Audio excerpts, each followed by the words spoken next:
BAMS final year old और BAMS new final में अध्ययन पढ़ाने जा रहे हैं। अध्ययन का परिभाषा, परिचय, आयुर्वेदिक संहिता ग्रंथों में कहाँ कहाँ पर डिस्क्रिप्शन किया गया है, उसका निरुक्ति, निदान, लक्षण तथा चिकित्सा सूत्र और चिकित्सा के बारे में विस्तृत रूप से हम लोग अध्ययन करेंगे।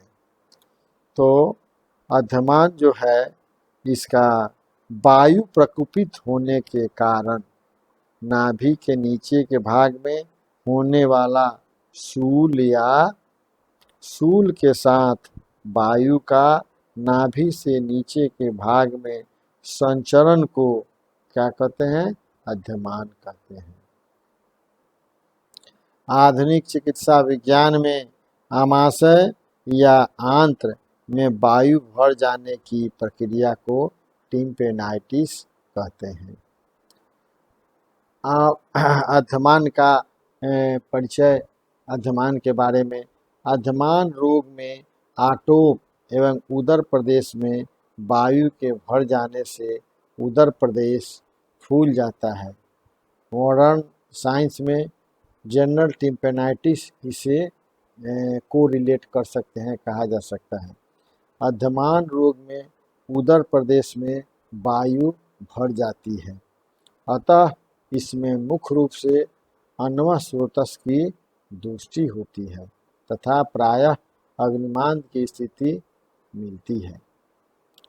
अध्ययन वस्तुतः कोई रोग नहीं है, यह एक लक्षण मात्र है जो विभिन्न रोगों में मिलता है।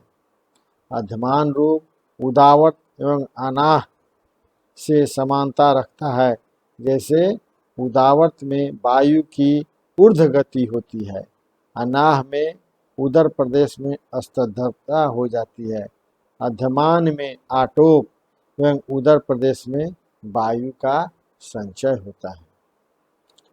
आयुर्वेदीय संहिता ग्रंथों में चरक संहिता में अध्याय 28 में परिपूर्ण रूप से अध्ययन के रूप में वर्णन मिलता है। सुश्रुत संहिता निदान स्थान अध्याय 1 में तथा अष्टांग संग्रह निदान स्थान अध्याय 4 तथा अध्याय 5 में वर्णन किया गया है। निदाने माधव श्रेष्ठ निदान स्थान माधव निदान में अध्याय 22 में तथा भाव प्रकाश मध्यम खंड अध्याय 24 में विस्तृत रूप से अध्ययन के रूप में वर्णन मिलता है। इसका व्युत्पत्ति जो है अध्ययन का आ धन धमा ल्यूट प्रत्यय अर्थात आ एवं धमा शब्द से ल्यूट प्रत्यय करने से अध्ययन शब्द बनता है, जिसका अर्थ है उदर में वायु भर जाना।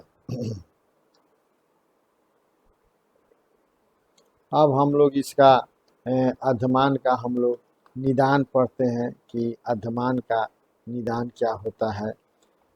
आयुर्वेद शास्त्र में अध्ययन के स्वतंत्र निदानों का वर्णन परिपूर्ण रूप से नहीं मिलता। वस्तुतः अध्ययन मुख्य कारण ऐसे आहार विहार का सेवन करता है जो पाचन के उपरांत अत्यधिक वायु की उत्पत्ति करते हों, जैसे मटर, चना, सेम, फूलगोभी आदि भोजन करने से अध्ययन का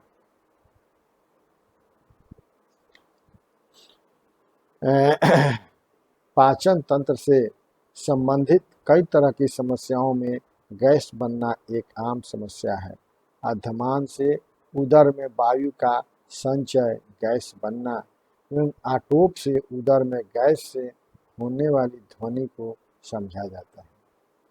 गैस बनने के कई कारण हो सकते हैं, जैसे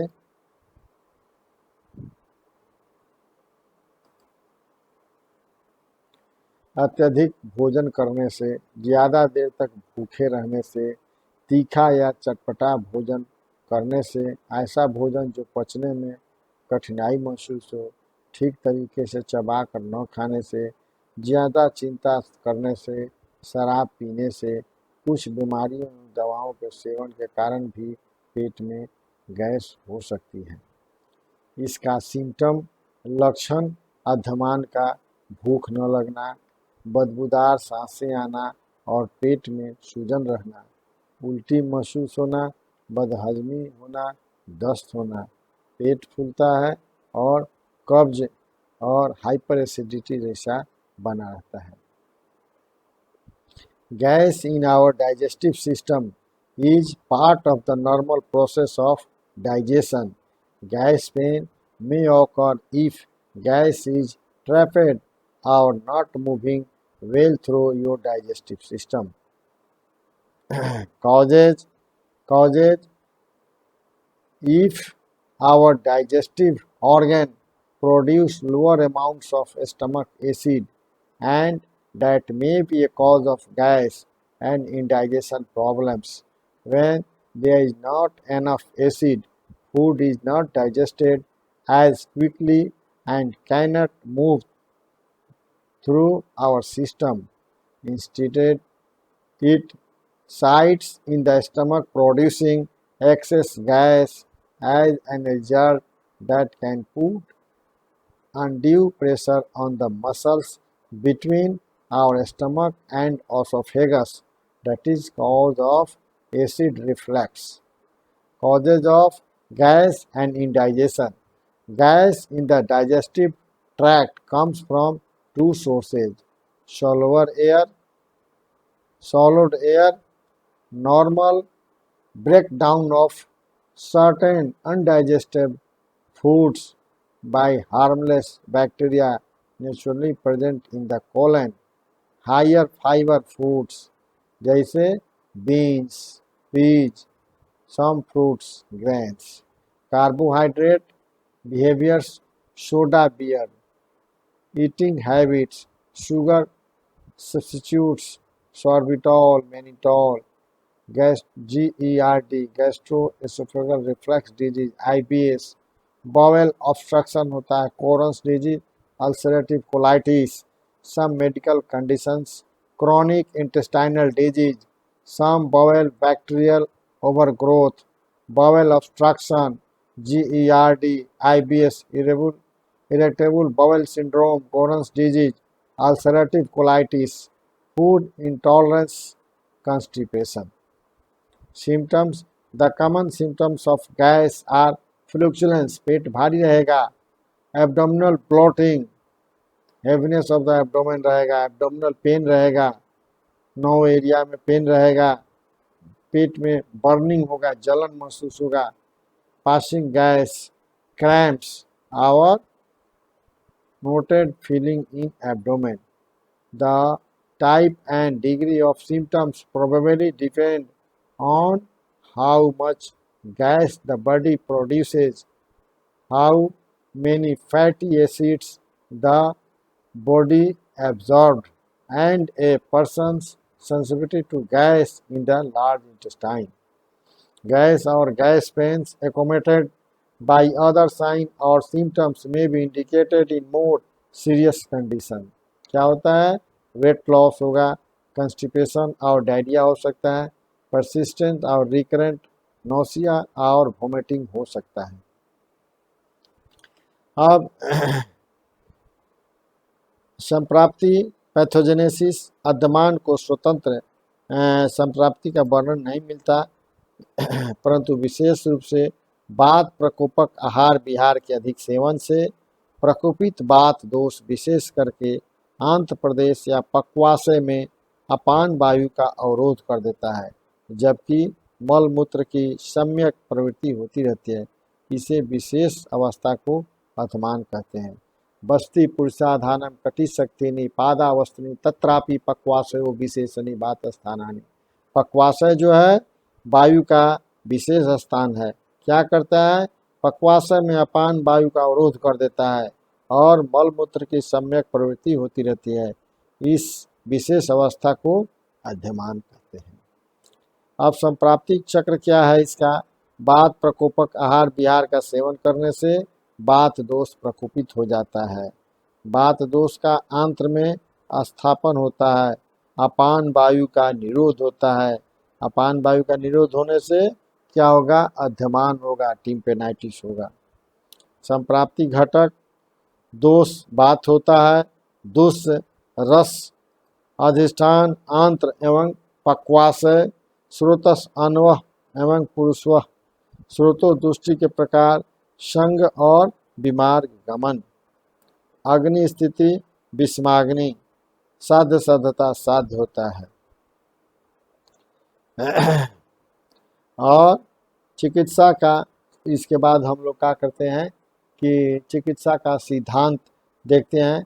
आया है कि लंघन चिकित्सा हम लोग करते हैं। लंघनम स्वेदनम तिक्तम दीपनानी कटुनी च, माने लंघन हम लोग करते हैं और उसके बाद लंघन के बाद हम लोग दीपन एवं पाचन औषध देते हैं। लंघन करते हैं, सेकंड में दीपन एवं पाचन औषध देते हैं, तीसरा में फलवर्ती का प्रयोग करते हैं और चौथा में बस्ती कर्म का हम लोग प्रयोग करते हैं। ये चिकित्सा का 4 सिद्धांत है। लंघन, दीपन एवं पाचन दूसरा, और तीसरा में हम लोग फलवर्ती का प्रयोग करते हैं और चौथा में बस्ती कर्म का हम लोग करते हैं। इसके बाद व्यवस्था पत्र या चिकित्सा पत्र रोगी आता है तो हम लोग क्या करते हैं कि सबसे पहले संक्षेपित क्रिया वगैरह निदान परिवर्जनम, टिम्पेनाइटिस का जो इटियोलॉजिकल फैक्टर और निदान जो है, सबसे पहले निदान का परिवर्जन जरूरी है, निदान का त्याग जरूरी है। 1 नंबर में हम लोग निदान का परिवर्जन करते हैं। दूसरे नंबर में क्या करते हैं, हिंगवादी बटी 250 मिलीग्राम, नराच रस 125 मिलीग्राम, कव्याद रस 125 मिलीग्राम, सब को लेकर के 1 मात्रा सुबह और 1 मात्रा शाम को शहद के साथ देते हैं। भोजन के बाद नारायण चूर्ण 2 ग्राम और शिवा क्षार पाचन चूर्ण 2 ग्राम, दोनों को मिलाकर सुबह शाम जल से हम लोग सेवन कराते हैं। और तीसरे नंबर में एरंडा तेल आता है 20 मिलीलीटर, रात्रि को सोते समय दूध या हम लोग सुसुम पानी के साथ देते हैं। उदर प्रदेश पर लेपनार्थ के लिए गोमूत्र का लेपन कर सकते हैं। उदर पर बोतल में पानी, गर्म पानी भर कर हम लोग थोड़ा सा घुमाते हैं और पथ्य का सेवन रोगी को बताया जाता है। ये हम लोग क्या करते हैं कि आयुर्वेदीय चिकित्सा सिद्धांत है। अब हम लोग खाना खाते समय ज़्यादा मात्रा में पानी न पिए। अधिक पिया हुआ पानी पाचन रसों को पतला कर देता है, जो पूरी तरह खाना पचाने में सक्षम नहीं होते हैं। अगर खाना खाते समय पानी पीना ही हो तो थोड़ा थोड़ा करके बहुत हल्का गुनगुना पानी पी लेना चाहिए। समय समय पर उपवास पर रहना चाहिए एवं फलाहार का सेवन करें। शरीर को मानसिक एवं शारीरिक रूप से पूरी तरह आराम दें। योग तो आजकल बाबा रामदेव का योग जरूरी हो गया है। योगा, ब्रजासन, पद्मासन, उपनासन जो करना चाहिए। और औषधीय प्रयोग में हम लोग अजवाइन का, सिंगल हर्ब्स में अजवाइन का, आंवला का, अदरक दीपन पाचन है। तो चिकित्सा के हम लोग सिद्धांत में दीपन पाचन का हम लोग बताए हैं। तो अदरक जो है दीपन पाचन है, काली मिर्च है और बाज़ार में गैसांथिक बटी के नाम से बिकता है, अजवाइन अर्क के नाम से बिकता है, हिंगवष्टक चूर्ण के नाम से बैद्यनाथ या डाबर कंपनी बनाती है, लौंग भास्कर चूर्ण बनाती है। औषधीय प्रयोग चिकित्सक के सलाह से जरूर करना चाहिए। ये जो है अध्ययन का व्यवस्था पत्र हुआ, इसमें आप लोग पढ़िएगा और फिर जहाँ पर प्रॉब्लम होगा वहाँ पर हम बताएंगे।